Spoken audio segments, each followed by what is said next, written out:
and the omnibus. So I was forced into the Archers when I was a child. And look, it's come back to bite me later on. I'm awash with this stuff. The Archers is the world's longest-running radio show, with more than 15,000 episodes broadcast. Despite being a rural flavour show, The Archers is recorded in the heart of... Welcome to the Deep Dive. And today, well, we have a set of source materials it's one of the most intriguing we've ever come across. Absolutely. It's not what you'd expect. No, not at all. It's not a policy paper, no market analysis. It's a stack of transcripts taken from what seem like just ordinary, overheard conversations in a fictional English village. And they're all happening in that really high-pressure window right before Christmas. Exactly. So our mission today really is to use these little domestic dramas, you know, the festive chatter, the noise from a busy shop, talk about decorations, to understand the profound tensions that are just bubbling away underneath. The truth behind the tinsel, you could say. That's a good way to put it. And the atmosphere, at first, it's almost aggressively cheerful. We hear Fallon's shop. It sounds nice and new. She's excited. She's getting olives and cheeses and fancy crackers because her husband, Harrison, is coming home. And her daughter, Martha, is lighting the fourth Advent candle. It's all very wholesome. It is. And that juxtaposition, that's really the core of what we're looking at. How fast can a conversation about cheese pivot to one about loneliness or regret or even violence? It's like a community under a microscope, isn't it? Yeah, and the pressure of the holidays, it doesn't create new flaws. It just, it forces the ones that are already there right out into the open. Okay, so let's unpack this. I think we should start with how the community is trying to pull together for the holidays and, well, what that effort tells us about them. You see a fascinating contrast in perspective almost immediately. There's this huge global context, and then there are the very, very local demands. Right, so Fallon mentions she's not religious, but she went to the Advent service. Just because Martha was singing. Yeah. And she says Martha sang her little heart out. It's an act of support, not faith. Exactly. But then on the other side of that, you have Alan, who's gone off to a multi-faith prayer for peace at Phelps Cathedral. He's thinking about much bigger things. And Fallon notes that, the idea of Bethlehem feels like something from Christmas carols long ago and far away. Which is a necessary moment of perspective, right? Yeah. Shifting from their safe little village to this huge global stage of suffering. But they don't get to stay in that headspace for very long. Because local demands are always more immediate. Always. And the biggest immediate demand seems to be the annual community tractor run. This is it. This is the big, visible symbol of their community effort. And it's pretty clear that most of the work is falling on one person. Rory. We find him trying to fix a very specific decoration to the tractor. And this is one of those details that just tells you so much. He's attaching a tinsel lotus flower. A tinsel lotus flower, not a Santa, not a reindeer. No. It's a symbol for Namaste, Hinduism, Buddhism. It was Kate's spiritual contribution, a very deliberate, eclectic choice. It sounds a bit chaotic. A lotus flower made of tinsel on a big green tractor. It shows they want to be inclusive, but maybe it's a bit surface level. I think that's the tension right there. They're achieving community representation, but not community labor. Because Rory is clearly frustrated. He's so frustrated. His family, Kate, Debbie, Adam, they're all great at sharing their opinions on the decorations. But not so great at actually helping. Not sharing the sweat equity, no. Yeah. It's a classic holiday dynamic. And then he catches Adam, who's just passing through to check on fertilizer stocks, and Rory just calls him out on it. He does. He lumps him in with every other sibling who's managed to share their opinions, yet crucially not managed to come and help. You can just feel the resentment there. It's pure emotional labor, isn't it? He's coordinating and doing the physical work for a project the whole family wants to take credit for. So he has to resort to a deal, the Cluedo deal. Yes. He gets Adam to promise to play Cluedo after Christmas lunch, which is this big family tradition. Is that just smart family management, or is it a bit manipulative? I'd say it's transactional, it's effective, but it's revealing. He has to use this beloved family ritual as leverage just to get some basic help on a shared goal. He shouldn't have to bargain with a family tradition just to get someone to hold a bit of tinsel. He really shouldn't. And that dynamic, trading affection for labor, it just shows how strained things are internally, even while they're putting on this big show for everyone else.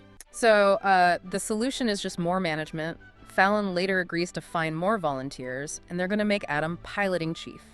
The family farm as a small corporation. Which is a perfect segue, actually, because the strain Rory feels managing his siblings, it bleeds right into his personal life, doesn't it? Immediately. It turns out the whole tractor run drama is just the start of the real tension, which is between Rory and his partner, Paul. The relationship is obviously fragile. Paul didn't even show up to help decorate. And Rory admits they had a bit of a spat yesterday. And this spat, we find out, came from Rory trying to help Paul with a really serious anxiety issue. A profound one, yeah. Paul has a real thing about driving, and he's just started lessons again, which, I mean, that's incredibly stressful. It takes so much vulnerability. And Rory's intentions, you have to say, were genuinely good. He thought it'd be a confidence booster to drive the Land Rover on the farm. It's a safe space, no other cars about. Right. He thought this protected environment would help Paul loosen up a bit and prove to himself that, he's fine, he's got this. But this is where you get into the tricky psychology of support versus undermine. How so? Rory's goal was to build confidence through success, but the execution was all wrong because what Paul needed was control over his own learning process. So the farm wasn't a safe space? No. For Paul, it was just another high-stakes test that he felt he was failing. And the real mistake, Rory says, was when Paul started getting hyper about it, and Rory offered to park the car for him. And that's the catastrophic moment. Right. Offering to park the car is the absolute worst thing he could have done. Why? Seems like a helpful gesture. Because Paul is fighting this core belief that he's unable to drive. So when Rory steps in and says, "Here, I'll take it," he is basically confirming Paul's deepest anxiety. He's saying, "You're right, you can't do this." Oh, I see. It strips away his agency. Completely. It gives him evidence of his failure instead of celebrating the fact that he was even trying. And Rory gets it, but only in hindsight. He says, "My intentions were good, just my execution was below par." A bit of an understatement. So now he's trying to fix the emotional damage with a present. He thinks finding the right present will supercharge any apology, cut through any awkward moments. It's a textbook response, isn't it? For avoiding the difficult emotional work. You mean actually talking about it? Exactly. Instead of having that vulnerable conversation about respecting Paul's process, acknowledging his fear, and admitting he undermined him, Rory wants to. He wants to outsource the apology to an object. He wants the gift to do the heavy lifting. A shortcut past the awkwardness. It's about reestablishing control, really. He can control what gift he buys. He can't control Paul's anxiety. And that desire for control, it connects Rory's struggle to the next really devastating part of the source material. We move from this private, really intricate relationship pressure to the very public, very visible breakdown of a character named George. The shift is just brutal. While Rory is worrying about tinsel and Cluedo. Introducing the Archer's Mug, where elegance meets everyday comfort.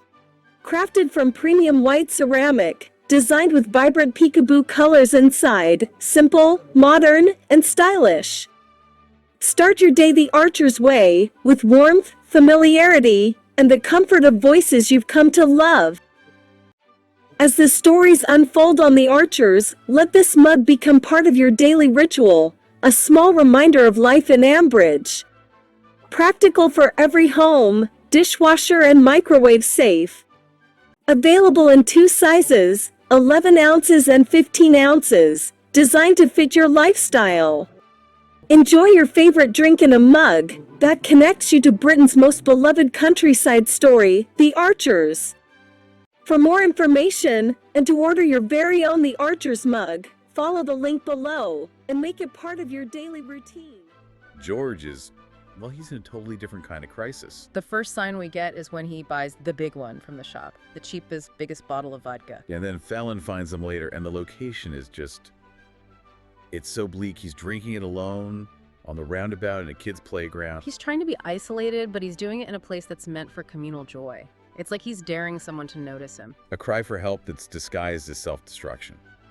And he confirms his isolation immediately. He says he's barred from the bowl, so he's going to miss the New Year's Eve party. He's cut himself off from everything. Systematically. And then Fallon gently asks about his girlfriend, Amber, and we find out the full extent of his loss. Amber's in Ireland with her cousin, and she ain't coming back. He's so resigned about it, he just says, "I doubt she'll be back. I wouldn't." The self-pity is just suffocating. But Fallon, she tries to break this cycle. She offers him a concrete, constructive solution. The job opening at the Blue Boar in Borchester. Yeah, new owners, a start, a nice place. She's giving him a lifeline, But George just immediately throws up all these barriers. which on the surface seem like genuine logistical problems. How am I supposed to get there? I can't drive, can I? And there's no buses. Am I meant to spend my wages on taxis? Exactly. And this is where the self-sabotage becomes so clear. Look, the problem's in a rural area. No transport, high taxi costs. Those are real issues. But he's not using them to find a solution. No, he's using them as a shield. It's a way to reject the opportunity before he can even try and fail. He links his inability to drive directly to the failure of the job. He needs to control the narrative of his own failure. That's it. If he doesn't even try, he can blame everything else, the village, the buses, life, and he gets to stay the victim. It's easier than facing the vulnerability of trying to get better. And that resentment, it builds and builds until we get to the final catastrophic climax of the source material. It shifts from this tragic self-pity to something much, much more toxic. George just lashes out at Fallon. He sees Chris at her house and immediately makes these bitter, baseless insinuations about her marriage. Your husband fancied a change of scene. So Yeah. you got yourself a change of scene too, eh? You and Chris, eh? He's just projecting his own failure onto her. His relationship is over, so he assumes hers must be too. And Fallon pushes back. She clarifies Chris and Martha are just at the grandparents, but the attack lands. The situation is escalating fast. So when he tries to grab her, Fallon just tells him the one truth he can't handle. You can wallow in regrets and ruin a relationship with a girl no one can believe you managed to get, but what you can't do is blame everyone else for it. Admit the problem is you. And that's the moment the dam breaks. He can't process it. So he attacks her past and drags up this shared violent history between them. He brings up Fallon turning up to court to stick the boot in when you didn't even have to. And this is where we get this incredible, twisted backstory. George reframes what was apparently a heroic act, saving her life, as something purely selfish. He accuses her of lying to everyone. Telling everyone, I didn't save you because I cared. I saved you because I cared about myself. He's trying to strip her of her gratitude, to recast himself as the victim of his own past good deed. It's an unbelievable level of self-pity. But Fallon's comeback just pulls the rug out from under his whole victim story. Perfect, devastating truth. I would never have needed saving if it wasn't for you. And that's it. That confirms the whole context. He was the cause of the danger in the first place. The rescue, as heroic as it might have been, was just him cleaning up his own mess. But the final line, the one detail that has to stick with you, that's what defines his rock bottom. He takes the greatest thing he ever did, saving her, and he turns it into a weapon. And he confesses his ultimate regret. I should never have gone back into the water. I should have let you drown. It's a catastrophic statement. It's moved beyond bitterness into pure malice. The psychological horror of that line is immense. He's so consumed by his own failure that he regrets the one truly altruistic thing he ever did. And not just regrets it, he weaponizes it to inflict the maximum possible pain. It's a total abdication of accountability. His deepest regret isn't the violence that put her in the water. It's the choice he made to save her life. Unbelievable. It is. An unbelievable climax to a deep dive that started with, a tinsel lotus flower and a game of Cluedo. The contrasts are just overwhelming. The warmth of a family tradition existing right alongside a driving phobia, a public breakdown on a child's roundabout, and then a death wish disguised as an insult. And that, I think, is the central point of this whole source. All these characters are just desperately struggling for control. Rory's trying to control his siblings, his partner's recovery. Paul is struggling for control over his own mobility. Fallon is fighting for control of her own boundaries, her own peace. And George has lost control of everything. His job, his relationship, his identity. So the pressure of the holidays didn't create these problems. It was just the emotional flashpoint that forced all these deep, sometimes violent resentments right to the surface. Everything he couldn't manage, he just projected onto Fallon until his only move left was to weaponize the one good thing he'd ever done.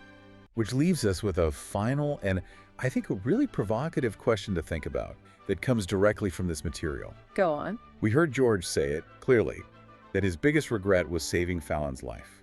So if a good deed becomes a person's deepest regret, how much power does that one toxic regret have to define all their future actions, especially if they refuse to ever acknowledge their own role in causing the original conflict in the first place? It suggests his self-pity has now become this active, destructive force. Exactly. Something to mull on as the festive season approaches. Thank you for diving deep with us. So, what are you doing now? Just getting ready for the next episode. Just And, moving mics around. Getting. So, what do you do? I do the spot effects on the arches. Any Are you what we movements call Foley then? kind of. Yep. Okay. And these are all part of the paraphernalia of production. Yep. That's the ball bar. That's. This one. Yep. That's. Haley so wanted to be in their own place when their baby came. It's due in 2 months.